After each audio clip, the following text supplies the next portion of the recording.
Élèves de première S, bonjour. Dans cette leçon, nous allons apprendre à nommer des aldéhydes, des cétones et des acides carboxyliques.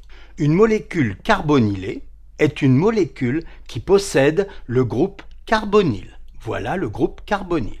Nous avons un carbone doublement lié à un atome d'oxygène et deux possibilités d'accrochage.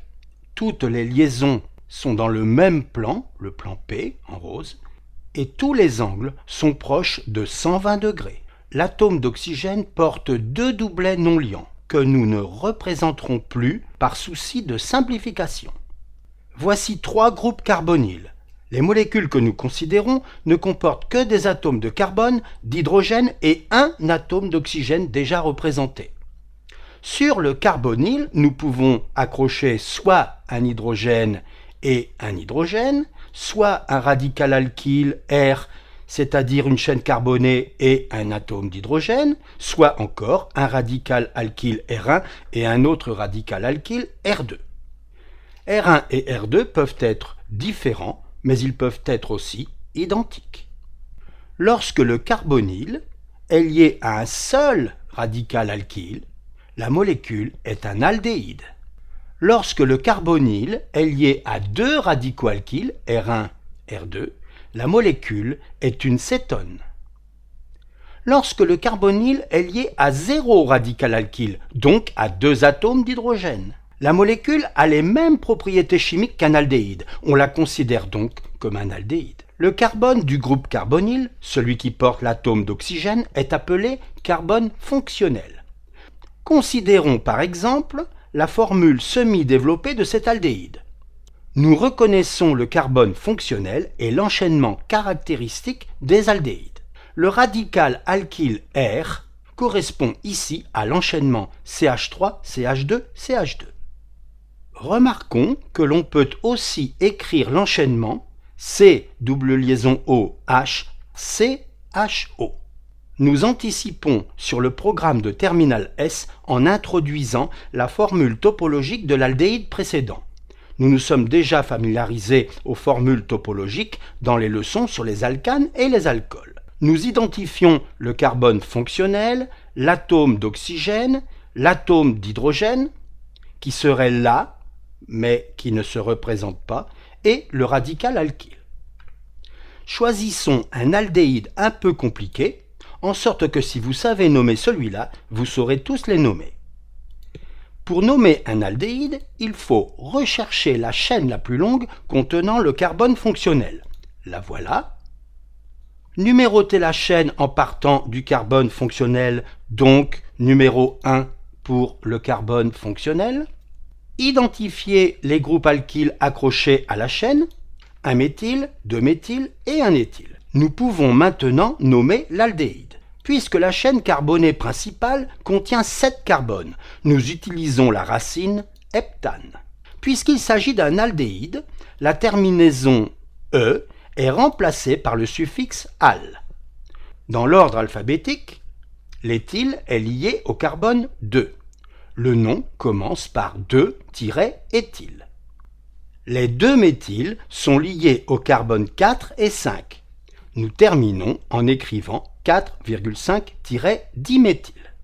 Cet aldéhyde, dont voici également la formule semi-développée, est donc le 2-éthyl 4,5-diméthylheptanal. L'aldéhyde que nous avons pris en exemple au début de la leçon possède une chaîne carbonée linéaire de 4 carbones. Il s'agit donc du butanal. Ce cas particulier d'aldéhyde qui ne contient qu'un seul carbone est donc le plus simple des aldéhydes, c'est le méthanal, encore appelé formaldéhyde ou formol, utilisé pour conserver des organismes de toutes sortes comme vous l'avez sans doute vu en SVT.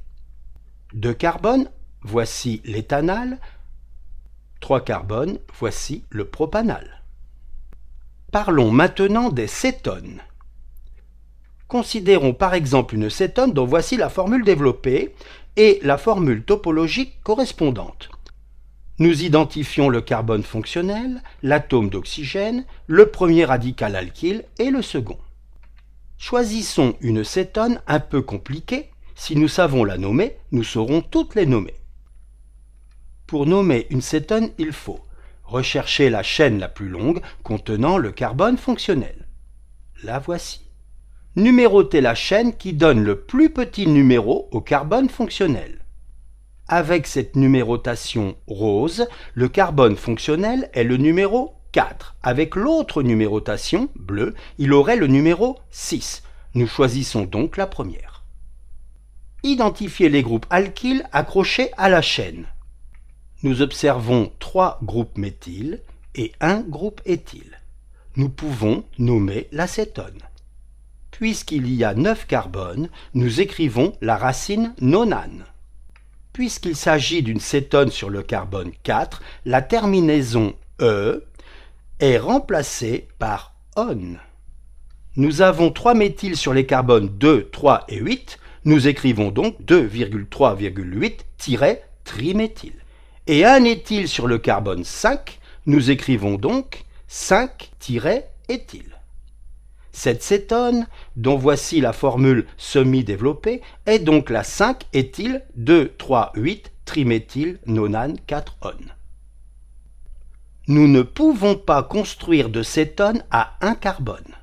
Comme il y a déjà celui du groupe carbonyle, nous sommes obligés d'accrocher 2 hydrogènes et ceci n'est pas une cétone. Nous ne pouvons pas construire non plus de cétone à 2 carbones, car une fois accroché le premier carbone, le compte y est déjà, et nous sommes obligés d'accrocher un atome d'hydrogène de l'autre côté. Ceci n'est pas une cétone. Avec 3 carbones, nous obtenons la première, donc la plus simple des cétones. C'est la propanone. Comme le carbone fonctionnel est forcément le numéro 2, ce n'est pas la peine de dire ou d'écrire propane 2-on. Dans le commerce, la propanone est connue sous le nom de acétone. Cette cétone à 4 carbones est la butanone. Là non plus, il n'est pas utile de préciser butane 2-on, car il ne peut pas en être autrement. En effet, si l'oxygène est lié au carbone 3, comme ici, en numérotant dans l'autre sens, le carbone fonctionnel est toujours le carbone 2. Si vous n'êtes pas convaincu qu'il s'agit de la même molécule, nous pouvons toujours la faire tourner autour d'un axe vertical, puis horizontal. C'est bien la même. Voici le groupe carboxyle. Ou encore, en détaillant la liaison OH, voilà. Le groupe carboxyle peut être lié à un atome d'hydrogène ou à un radical alkyle. Et dans les deux cas, nous avons une molécule d'acide carboxylique. Le carbone du groupe carboxyle est appelé carbone fonctionnel. Toutes ces molécules ont des propriétés acides, d'où leur nom, dû à la fragilité de la liaison OH et à la capture possible par une autre entité chimique d'un proton H+, notion qui sera développée en terminale S. Donnons un nom à cette molécule d'acide carboxylique. Pour nommer un acide carboxylique, il faut rechercher la chaîne la plus longue contenant le carbone fonctionnel, que voici, la voilà. Numéroter la chaîne en partant du carbone fonctionnel. Le carbone fonctionnel est le numéro 1 et il y a 6 atomes de carbone. Identifier les groupes alkyles accrochés à la chaîne. Nous observons 2 groupes méthyl. Le nom d'un acide carboxylique commence toujours par acide et se termine toujours par le suffixe oïque. Comme la chaîne carbonée possède 6 carbones, la racine utilisée sera hexane. Comme il s'agit d'un acide carboxylique, la terminaison E est remplacée par oïque. Les 2 méthyls sont liés au carbone 2 et 5, nous écrivons donc 2,5-diméthyl. Et acide en début de nom. Cette molécule, dont voici la formule semi-développée, est donc l'acide 2,5-diméthylhexanoïque. L'acide carboxylique le plus simple ne contient qu'un seul atome de carbone, le carbone fonctionnel. C'est l'acide méthanoïque ou acide formique, car les fourmis en synthétisent et que formique vient de formica, la fourmi. Avec 2 carbones, nous avons l'acide éthanoïque ou acide acétique, présent dans le vinaigre aceto en italien. Terminons par un exercice et essayons de nommer les molécules suivantes. Nous voyons tout de suite qu'il s'agit ici d'une cétone.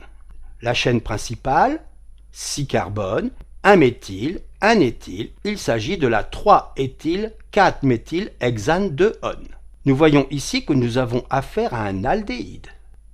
La chaîne carbonée la plus longue contenant le carbone fonctionnel, elle contient 5 carbones, 2 éthyles sur les carbones 2 et 3, donc 2,3 diéthylpentanal. Nous avons affaire ici à un acide carboxylique. La chaîne la plus longue contenant le carbone fonctionnel, la voici, elle contient 5 carbones, donc la racine pentane, 2 méthyles sur les carbones 3 et 4, donc acide 3,4 diméthylpentanoïque.